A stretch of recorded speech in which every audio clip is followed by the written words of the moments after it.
balik lagi sama gue Ralika, Scorpio 19 tahun. Jadi sekarang gue sendirian lagi nih, tapi ada gestar kita. Namanya siapa? Coba Kak. Nama saya Atika Maharani Tasya.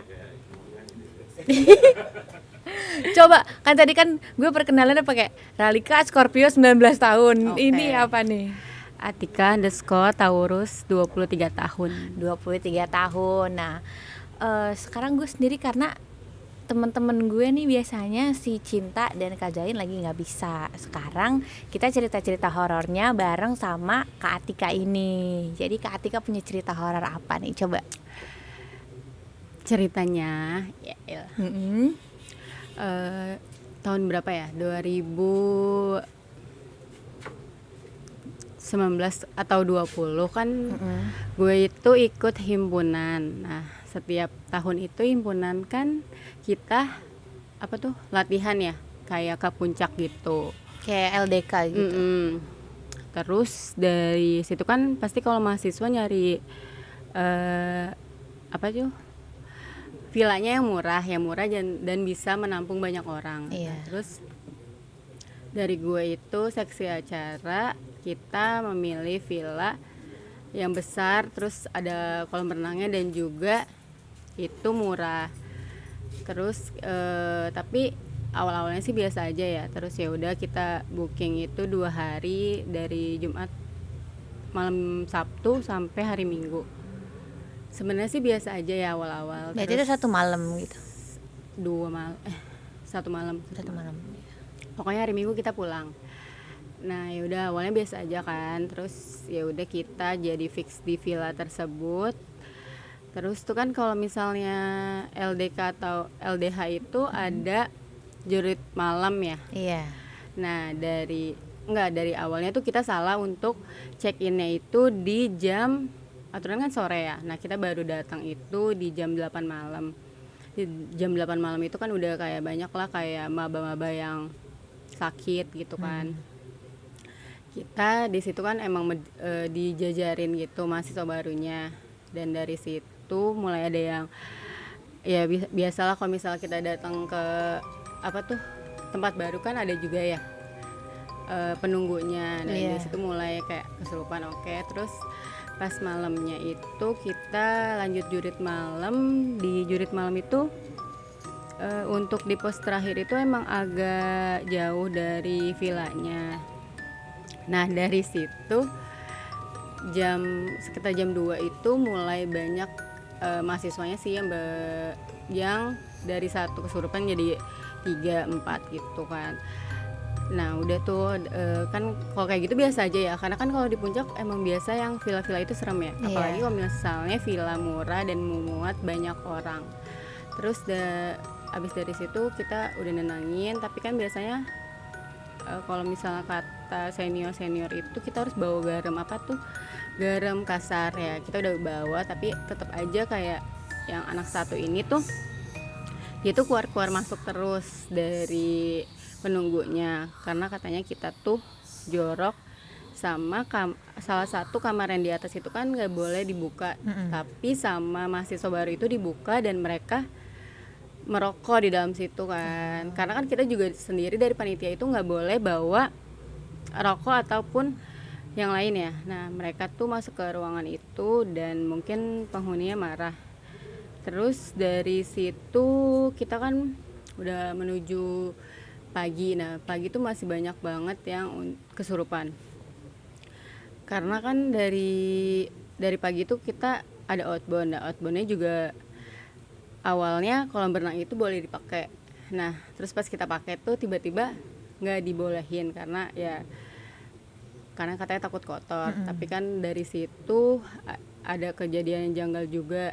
Panitia nyoba nyemplung ke kolam berenang tuh kayak berasa ya gitulah, kita kan juga nggak tahu ya, mistis, dia kayak merasa ditarik gitulah kakinya. Terus jadi kita nggak jadi untuk outbound di kolam berenang. Nah, udah dari outbound itu emang udah nggak enak, semua panitia juga udah mendingan kita udahin aja.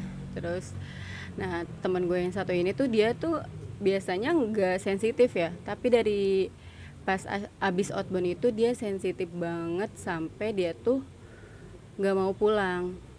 mau Maksudnya pulang. sensitifnya gimana nih? Kayak dia tuh kemasukan, tapi biasanya dia nggak kemasukan, nggak sensitif sama hal-hal goib gitu kan. Oh, iya.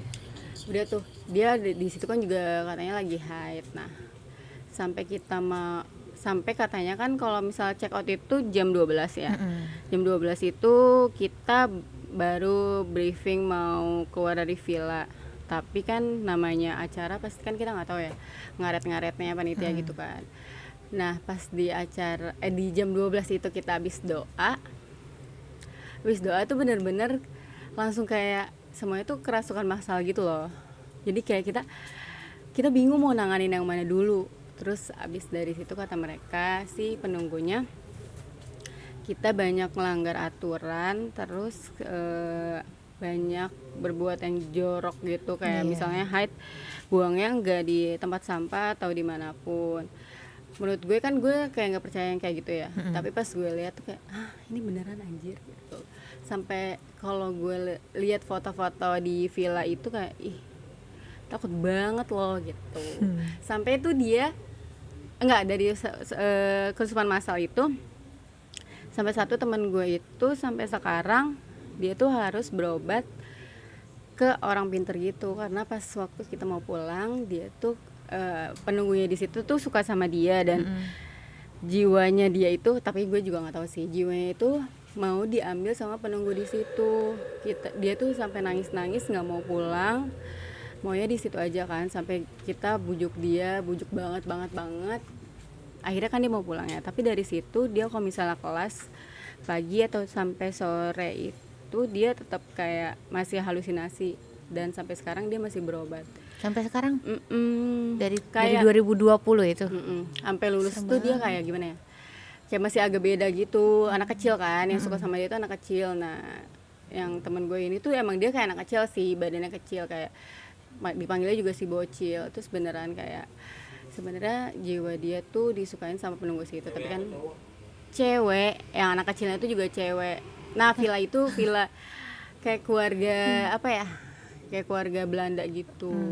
Terus kan pas kesurupan massal gitu, kita ngomong dong ke penjaga villanya, Kang tolong bantuin. Terus katanya gini, udah biasa Neng, itu mah ntar juga baik sendiri. Berarti banyak dong ya yang Iya, kesurupan di karena situ. kalau pas gue searching itu di dulu ya, pas di Google yang keluar itu salah satunya villa itu. Searching apa? Villa terserem gitu. Nah, gak lama dari gue ke villa tersebut tuh si Sarah Wijayanto juga ke sana kan ya, terus gitu kan biasa dia. Dari situ temen-temen gue pada komen kan di YouTube-nya dia. Nah, pertama dinonaktifin komennya, tapi dia nggak munculin nama villa tersebut ya, karena kan masih disewakan ya. Jadi habis dari nonaktif komen dihapus juga sama Sarah Wijayantonya. Jadi dihapus tuh biar orang-orang nggak tahu itu villa apa, betul, biar tetap ada yang kesana gitu Ya, ya. karena murah banget sih dulu. Terus gede dan terus kamarnya banyak, tingkat juga, dan ada kolam renang. Ada lagi?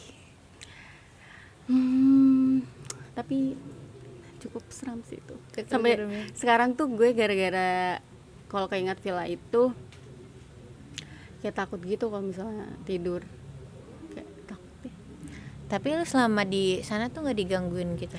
Nggak, kan biasanya gue kalau lihat orang kesurupan biasa aja ya, karena terus di sana kan massal ya. Gue jadi refleks nangis gitu, kayak untungnya sih alhamdulillah enggak ya. Tapi teman-teman gue tuh yang lain pada kayak gitu kesurupan. Itu kesurupannya beneran gak sih? Karena katanya kita tuh aturan check out jam 12, tapi kita nggak check out jam 12, dia tuh marah.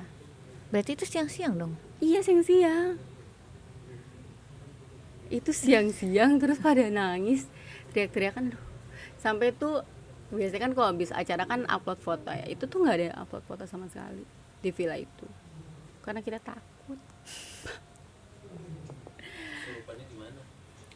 Kesurupannya ada anak kecil, ada orang tua yang kalau yang kamar atas itu yang nggak boleh dimasukin. Itu tuh orang tuanya yang punya villanya, kayaknya dia tuh marah karena kita nggak tahu batasan dan ngerokok sembarangan di kamar itu. Nah, pas di Sarah Wijayanto juga dia jelasin ada kamar terlarang yang nggak boleh dimasukin, tapi sama anak-anak itu dimasukin. Biasanya kan kalau misalnya kamar-kamar yang terlarang gitu tuh dikunci Nah, ya. ini nggak dikunci, kayak sengaja gitu loh. Jadi kayak tanya sih kalau misal kamar itu terbuka, mereka tuh juga ikut keluar gitu loh. Tapi kan kita nggak ada yang tahu ya. Namanya juga mistis gitu. Serem banget. Tapi lupa nama villanya apa. Tapi Iya, dia tuh jangan. ada.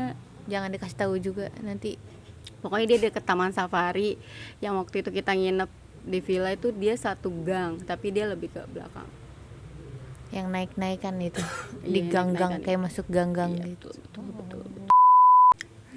Makanya tadi gue mau nanya, kenapa kalau misalnya di tempat LDK gitu banyak banget yang kesurupan Nah massal? itu udah gitu kayak rata-rata cewek, Enggak juga sih tapi kebanyakan cewek, ya nggak kalau sih? di tempat lu. Mm-mm. Apanya yang kesurupan apa hantunya yang cewek? Kesurupannya Yang cewek. Mungkin karena biasanya kalau cewek itu jorok-jorok lagi haid gitu nggak Mm-mm, sih? betul. Kan katanya kan setan suka sama darah-darah Yes. gitu kan. Tapi yang tuker jiwa itu gue kayak masa sih anjir ada tuker jiwa gitu. Jadi dia tuh kayak mau tukeran gitu loh, jiwanya si teman gue ini mau di sama si setan anak kecil itu. Oh, yang tadi bocil-bocil itu. Karena sebenarnya tuh ke kamar mandi yang belakang itu kan nggak boleh dipakai, tapi dia mungkin cuci haidnya di situ karena katanya tertinggal di situ. Mungkin buang softteknya terlalu rapi. Mungkin dia nggak cuci kali ya darahnya. Iya, biasanya kan langsung dibuang-buang aja kalau di tempat kayak gitu. Kan sembarangan tuh buat celupnya mereka. Ih, sebel banget. Ya udah, segitu aja. Oke. Bingung soalnya kayak mau ngelanjutin cerita LDK-nya karena kemarin udahan sama Cinta. Mau nimpalin tapi udahan, nanti diulang-ulang lagi. Gitu teman-teman. Jadi kita sudahi aja. Gue Raika, Scorpio 19 tahun. Gue Atika, Taurus 23 tahun. Pamit undur diri. Dadah. Bye bye.